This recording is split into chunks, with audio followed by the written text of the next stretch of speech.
August 19th, 1942. 0630 hours. Dieppe, France. Captain Patrick Porteous leads 12 commandos through smoke and small arms fire toward the German divisional headquarters on Rue de Cigogne. Mortar rounds crack against stone buildings. Machine gun fire echoes through narrow streets. The main assault on Dieppe's beaches is already falling apart, but Porteous has different orders. Get inside that headquarters. Find the intelligence. Get out. The building is 3 stories, gray stone, windows blown out from naval bombardment. 2 German sentries lie dead at the entrance. Porteous kicks through the door, Thompson's submachine gun raised. Inside, overturned desks, scattered papers, the smell of cordite and fear. German officers fled minutes ago, abandoning everything. His men spread out, searching rooms, grabbing documents, looking for anything marked secret or geheim. Sergeant Michael Durant calls from the 2nd floor. His voice carries urgency, but not panic. Porteous takes the stairs 3 at a time. Durant stands in what was clearly a communications room. Cables everywhere, radio equipment still warm. On a steel desk, partially covered by maps, a wooden box about 18 inches square, latches secured. The box is stenciled with German military markings and a single word, Enigma. Porteous doesn't open it. His orders are explicit. If they find anything related to Enigma, secure it immediately, don't examine it, don't discuss it. He lifts the box. It's heavier than expected, maybe 30 pounds. Inside, he knows, could be rotors, wiring diagrams, key settings. Materials that Bletchley Park would trade a battalion for. He hands it to Durant. Guard this with your life. They have what they came for, but extraction is already complicated. Radio reports crackle with bad news. The main landings are pinned down, casualties catastrophic. German reinforcements pouring in from inland. The beaches are killing zones. The original evacuation plan assumed success. This isn't success. This is desperation. Porteous makes the call. They'll move to the eastern headland, signal the Navy, wait for pickup. The commandos move through Dieppe streets in tactical formation, Durant carrying the Enigma box, others providing security. German snipers fire from upper windows. A Panzerjäger self-propelled gun appears 2 blocks away, its 47mm gun traversing toward them. They duck into an alley as the shell detonates against brick, showering them with debris. The town is collapsing into chaos. British troops are surrendering on the beaches. By 0800 hours, Porteous and his team reach the eastern cliffs overlooking the channel. They're cut off. Behind them, German infantry is systematically clearing the town. Ahead, the evacuation fleet is pulling back under heavy fire. HMS Calpe signals, cannot approach, too dangerous, hold position. Porteous acknowledges. They dig in among the cliff-top fortifications the Germans abandoned earlier. 11 men in 1 wooden box, waiting. Wehrmacht. Lieutenant Rolf Schreiber watches through binoculars from 400 meters away. He commands a reinforced infantry platoon, 38 men, 2 MG-42 machine guns, a mortar team. He can see the British position clearly. A cluster of commandos in a shallow trench system, surrounded, no support, nowhere to run. These are the raiders who attacked headquarters. He orders his men forward. The firefight begins at 0845. German infantry advances in bounds, while machine guns suppress the British position. Porteous returns fire with his Thompson, short-controlled bursts. His men use captured German grenades, rifles, anything that shoots. They hold the Germans back, but ammunition is finite. Durant keeps the Enigma box in the deepest part of the trench, wrapped in a ground sheet, protected. Schreiber commits his mortar team. The first round lands 30 meters short. The second explodes directly in the British trench. Porteous feels the concussion, hears screaming. 2 men down, wounded badly. The Germans are finding the range. He radios Kalp again. Request immediate evacuation. Any means. The response is delayed, coded, confusing. Then clear. Hold position. Further instructions coming. In London, 200 miles away, the message reaches Churchill's war rooms by 900 hours. Commander Ian Fleming, Naval Intelligence, briefs the Prime Minister directly. Commandos, trapped at Dieppe, they have Enigma materials. Germans closing in, requesting rescue. Churchill asks one question. If we attempt rescue, will the Germans realize what was taken? Fleming doesn't hesitate. Almost certainly, Prime Minister. Churchill stands silent. Around him, military staff wait. Everyone in this room knows what Enigma means. Ultra-intelligence, decrypted German communications, has given Britain eyes into enemy planning. It's helping win the Battle of the Atlantic, anticipate Rommel's moves in North Africa. If Germany discovers the compromise, they'll change their codes. Ultra dies. Thousands more British soldiers die. Back on the cliffs at Dieppe, Porteous sees German infantry maneuvering for final assault. His ammunition is nearly gone. 4 men are wounded. Durant still guards the box, rifle ready, face set. The radio crackles.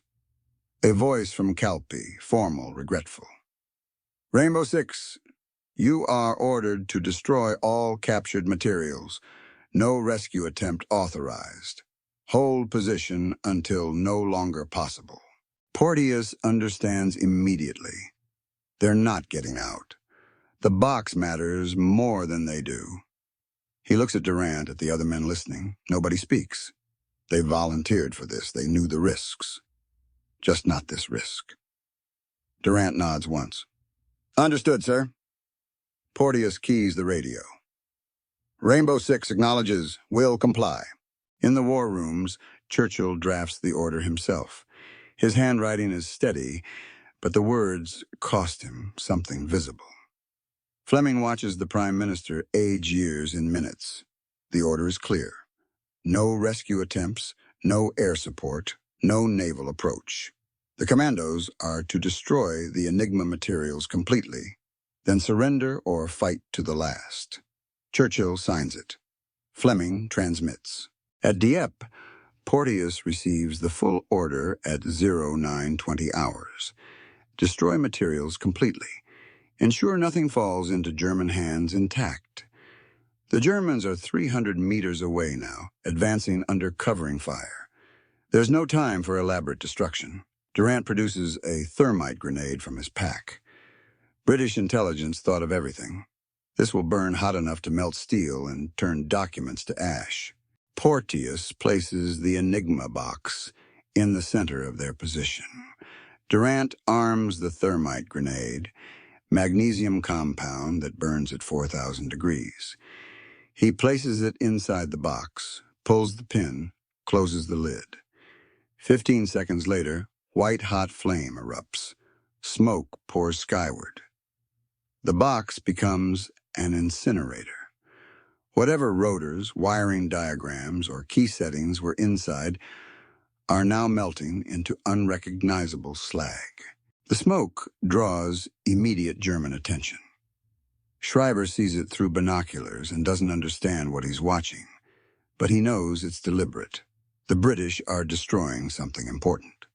He orders his mortar team to increase fire rate, his machine gunners to fix the position. Whatever the Commandos are burning, they won't finish. His assault team moves forward at the double, closing the distance rapidly. Porteous and his men form a defensive perimeter around the burning box. The thermite needs 3 minutes to completely destroy everything inside. 3 minutes under mortar fire with ammunition running out. 2 more men go down wounded. The Germans are at 200 meters now, close enough that Porteous can see individual faces, determined expressions, rifles ready. He checks his Thompson magazine. Nearly empty. Durant empties his last rifle magazine toward the advancing Germans, drops the weapon, pulls his Webley revolver, 6 rounds remaining. He looks at the burning box, still smoldering, metal warping in the intense heat. Good enough? Whatever was inside is gone now, destroyed beyond recovery or recognition. He turns to Porteous. Job's done, sir.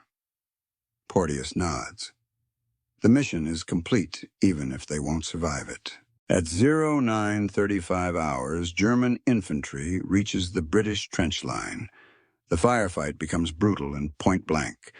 Porteous kills 2 Germans with his Thompson before it clicks empty. He draws his Fairbairn Sykes fighting knife. A German soldier lunges with a bayonet. Porteous sidesteps, drives the knife upward under the ribs. The man drops. Around him, his commandos fight with the same desperate intensity. No surrender. Durant fires his revolver until empty, then uses it as a club. A German NCO shoots him twice in the chest. He falls across the remains of the Enigma box, now just twisted metal and ash, still protecting it even in death. The other commandos fight on, no quarter asked or given. The Germans have to take this position by force, body by body, against men who know they're already dead. Schreiber reaches the trench at 09:42 hours. He finds 11 British commandos dead and 1 destroyed box still too hot to touch. Whatever was inside is completely incinerated. He examines the wreckage, melted metal that might have been mechanical components, ash that might have been documents. He has no idea what he's looking at. His report will note British forces destroyed equipment before being overrun. Nothing suspicious. In London, Churchill receives confirmation at 1100 hours. Materials destroyed. Commandos lost. No survivors. German forces recovered nothing of intelligence value. The ultra-secret remains secure. Churchill dismisses everyone from the room and sits alone. He's condemned 12 men to death to protect a secret. The mathematics are brutal but clear. 12 lives for thousands, maybe hundreds of thousands. Still, the weight is crushing. German signals intelligence reviews the Dieppe operation for weeks. They find no evidence the British captured Enigma materials. The destroyed equipment appears to be standard military radio gear. Enigma security protocols remain unchanged. The Wehrmacht continues transmitting orders, troop movements, supply schedules, all encrypted with machines they believe are unbreakable. Bletchley Park continues reading every message. The advantage holds because 12 men died protecting it.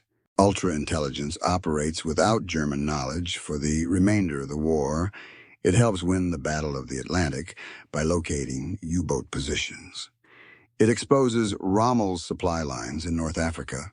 It provides advance warning of German movements in Europe. Historians later estimate Ultra shortened the war by 2 to 4 years, saving hundreds of thousands of lives. The price? 12 commandos on a French cliff who followed orders unto death. Captain Patrick Porteous is listed as killed in action, August 19, 1942.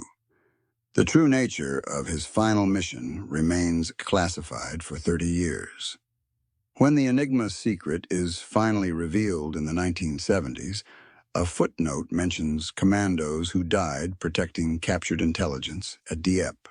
No names, no details, just acknowledgement that some men were ordered to die so a secret could live, and they obeyed without hesitation.